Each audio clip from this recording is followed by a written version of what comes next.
ଏକ ବ୍ୟସ୍ତବହୁଳ ସହରର ହୃଦୟରେ ରାଜନ ନାମକ ଜଣେ ବ୍ୟବସାୟୀ ରହୁଥିଲେ। ତୀକ୍ଷ୍ଣ, ମହତ୍ ଆକାଂକ୍ଷୀ ଏବଂ ସର୍ବଦା ପରବର୍ତ୍ତୀ ବଡ଼ ଡିଲ୍ ଖୋଜୁଥିଲେ। କିନ୍ତୁ ବର୍ତ୍ତମାନ ଜିନିଷଗୁଡ଼ିକ ଏତେ ଭଲ ଚାଲିନଥିଲା। ରାଜନଙ୍କର ଲଜିଷ୍ଟିକ୍ କମ୍ପାନୀ ଭାଙ୍ଗି ପଡ଼ୁଥିଲା, ଟ୍ରକ୍ ବିଳମ୍ବ ହେଉଥିଲା, ଜିନିଷଗୁଡ଼ିକ କ୍ଷତିଗ୍ରସ୍ତ ହେଉଥିଲା। ମାସକ ପୂର୍ବେ ଏକ ଦୂରବର୍ତ୍ତୀ ଗ୍ରାମକୁ ଯାତ୍ରା ସମୟରେ ରାଜନ ଗଜରାଜ ନାମକ ଏକ ମହାନ ହାତୀକୁ ଭେଟିଥିଲେ, ଯିଏ ତାଙ୍କ ଶକ୍ତି ଏବଂ ଶାନ୍ତ ପାଇଁ ଜଣାଶୁଣା। ଗଜରାଜ ଗାଁ ଲୋକଙ୍କୁ ଶାନ୍ତ ଭାବରେ ସାହାଯ୍ୟ କରୁଥିଲେ।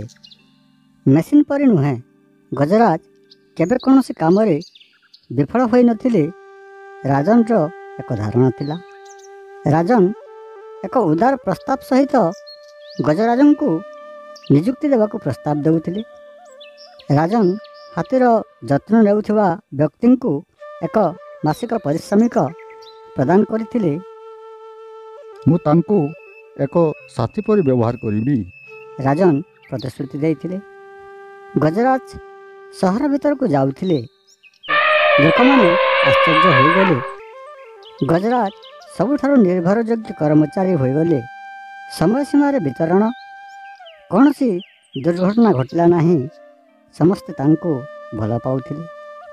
ହାତୀ ଟ୍ରକ୍ ଅପେକ୍ଷା ଦ୍ରୁତଗତିରେ ପରିବହନ କରେ। ରାଜନର ବ୍ୟବସାୟ ବଢ଼ିଲା। ସେ ଜଣେ ସ୍ଥାନୀୟ ସେଲିବ୍ରିଟି ହୋଇଗଲେ।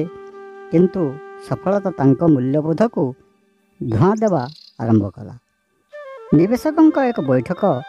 ଜଣେ ବ୍ୟକ୍ତି କହୁଛନ୍ତି, ଯଦି ଆପଣ ହାତୀର ଯତ୍ନ ପାଇଁ ଦେୟ ଦେବା ବନ୍ଦ କରିଦିଅନ୍ତି, ତେବେ ଆପଣ ବହୁତ ସଞ୍ଚୟ କରିପାରିବେ। ରାଜନ ପ୍ରଲୋଭିତ ହୋଇଥିଲେ। ଯେତେବେଳେ ହାତୀ ପଚାରି ନଥାଏ, ସେତେବେଳେ ବିଶ୍ୱସ୍ତତା ପାଇଁ କାହିଁକି ଦେୟ ଦେବେ? ସେ ଜାଣିପାରିବେ ନାହିଁ। ରାଜନ ଭାବିଲେ, ସେ କେବଳ ଏକ ପ୍ରଶ୍ନ। ଗଜରାଜ ଧୀର ହୋଇଯାଏ, ଦୁଃଖିତ ହୋଇଯାଏ। ସେ ତାଙ୍କ ଯତ୍ନଦାତାଙ୍କୁ ମନେ ପକାଏ। ଗଜରାଜ ଏହା ଅନୁଭବ କଲେ, ବିଶ୍ୱସ୍ତତା କେବଳ ଆଜ୍ଞା ପାଳନ ବିଷୟରେ ନୁହେଁ, ଏହା ପାରସ୍ପରିକ ଅଟେ। ଗୋଟିଏ ବିତରଣରେ ବିଳମ୍ବ ହୁଏ। ଜଣେ କ୍ଲାଏଣ୍ଟ ଏକ ବଡ଼ ଚୁକ୍ତିନାମା ବାତିଲ କରନ୍ତି। ପ୍ରଥମ ଥର ପାଇଁ ଗଜରାଜ ସଂକୋଚ କଲେ। ବିଦ୍ରୋହରୁ ନୁହେଁ, ବରଂ ହୃଦୟ ବିଦାରକ। ରିପୋର୍ଟରମାନେ ରାଜନଙ୍କୁ ପ୍ରଶ୍ନ କରନ୍ତି, ତୁମର ଷ୍ଟାର ହାତୀ କାହିଁକି ବିଫଳ ହେଲା? ରାଜନ ଗଜରାଜଙ୍କୁ ଦୋଷ ଦେଲେ। ସେ ଆଉ ନିର୍ଭରଯୋଗ୍ୟ ନୁହନ୍ତି। ପୁରୁଣା ଯତ୍ନବାନ ଆସିଲେ। ତୁମେ ତୁମର କଥା ଭାଙ୍ଗିଲ। ରାଜନ ଜାଣିପାରିଲେ, ସେ କେବଳ ନିର୍ଭରଯୋଗ୍ୟତା ହରାଇ ନଥିଲେ, ସେ ବିଶ୍ୱାସ ଭାଙ୍ଗିଥିଲେ।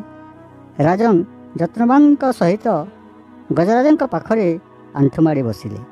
ମୁଁ ଭୁଲିଗଲି ଯେ ଏହି ସହଭାଗିତାକୁ ବିଶେଷ କରିଥିଲା ସଚ୍ଚୋଟତା, ରାଜନ କହିଲେ। ଗଜରାଜ ରାଜନଙ୍କର କାନ୍ଧରେ ଧୀରେ ତାଙ୍କର ଶୁଣ୍ଢ ରଖନ୍ତି। କ୍ଷମା ତୁରନ୍ତ ନୁହେଁ, କିନ୍ତୁ ଏହା ସତ୍ୟ ସହିତ ଆରମ୍ଭ ହୋଇଥିଲା। ରାଜନ ଗଜରାଜଙ୍କ ପାଇଁ ଏକ ଆଶ୍ରୟସ୍ଥଳ ନିର୍ମାଣ କରନ୍ତି।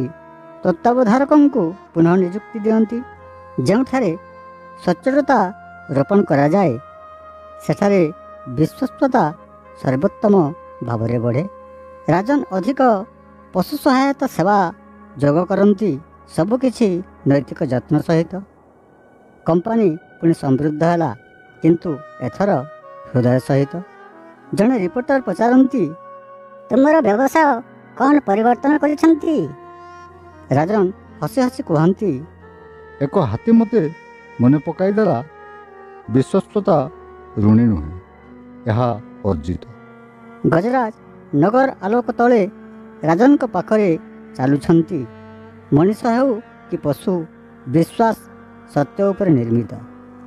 ଏହାକୁ ଭାଙ୍ଗିଦିଅ ଏବଂ ତୁମେ ବ୍ୟବସାୟ ଅପେକ୍ଷା ଅଧିକ ହରାଇବ। ତୁମେ ଚରିତ୍ର ହରାଇବ।